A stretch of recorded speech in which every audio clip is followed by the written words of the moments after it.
سڵاوی خوای گەورەتان لێبێ من منسوور بڵباسم لە تێک پلەسەوە خۆم بە خۆشحاڵ لەزانە پشت بەخوای گەورە لە ڤیدیۆیەکی تردا لەگەڵتانم لە ڤیدیۆی پێشووترمان تیشکما خستە سەر زۆرترین ئەو موچانەی کە لەلایەن پرۆگرام سازانەوە وەردەگیرێن لە ڤیدیۆ ئەمڕۆماندا بە پێویستم زانی تیشک بخەمە سەر زۆرترین ئەو موچانەی کە لەلایەن کارمەندانی گوگڵەوە وەردەگیرێن لەگەڵمان بن. یەکەم بەڕێوەبەری بەرهەمە گەورەکان لە مانگێکدا $26,000 و $678.50 وەردەگرێت. دووەم بەڕێوەبەری ئەندازیاری لە مانگێکدا $23,706.91 وەردەگرێت.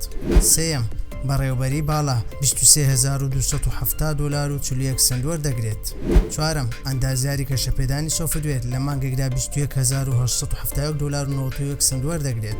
پێنجەم ئەندازیاری سۆفتوێر $20,204.08 لە مانگێکدا وەردەگرێت. شەشەم زانا و شارەزای توێژینەوە $17,999.83 وەردەگرێت. حوتەم بەڕێوەبەری دارایی $17,044.75 وەردەگرێت لە مانگێکدا. هەشتم بەڕێوەبەری بەرهەم $16,716.16 وەردەگرێت لە مانگێکدا. نۆیەم بەڕێوەبەری فرۆشتن $16,316.25 وەردەگرێت. دەیەم ئەندازیاری سۆفتوێر بە پلەی چوارەم $16,029.75 وەردەگرێت لە مانگێکدا. یازدەم بەڕێوەبەری پرۆژەی تەکنیکی بە پلەی سێیەم $15,376.16 وەردەگرێت.